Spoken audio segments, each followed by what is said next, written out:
Catus, Maximus here, this time with just a little review of this Pierce Fairmount spud wrench. I figured out the proper term for these old school wrenches. These old school wrenches, there was a lot of square head fasteners, square head nuts, and so they're colloquially termed spud wrenches.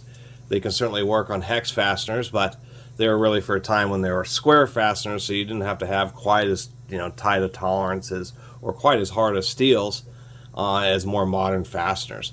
Anyway, I do like this design because, of course, the head protrudes upwards. So many wrenches, it's the movable jaw is actually the lower jaw. So as you open it up wider, the jaw goes down the handle, actually decreasing your leverage. Except for on smaller ones, it seems to be the opposite. Like this Fairmount, it's not made too bad. We got a couple pieces of forged steel. They actually drill and then broach the center portion of this so the column goes into the body, so it provides it a decent amount of stability and support. And then you just have a little thumb screw. So not a lot else to say about these. You only get about an inch or so. I'd say an inch would be the maximum capacity, but it is quite a bit of capacity for a small little wrench. And I kind of find them handy to have, because versus crescent wrenches,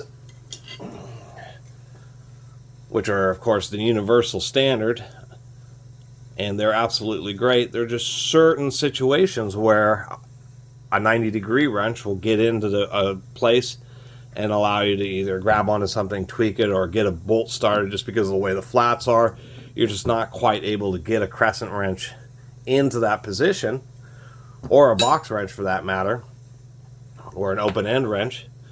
So you could use one of these spud wrenches just because they have that 90-degree angle, so you might be able to get in there and just get on. It might just be able to line up with the flats for you to be able to break the fastener and then use something more standard.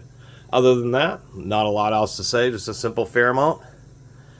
And I should take a quick look at the Fairmount tool history here, give a little mention to them. Now Fairmount, this may be an old wrench, this may be even prior to World War II.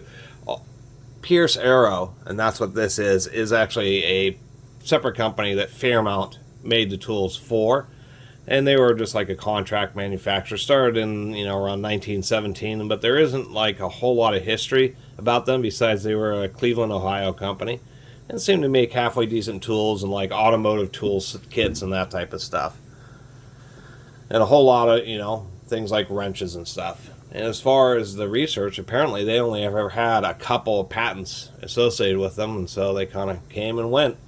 But it's kind of neat to run into one of their tools. I think I've run into one of their other tools, or maybe it was just a Pierce Arrow tool that I ran into, and so thought I'd share it with you.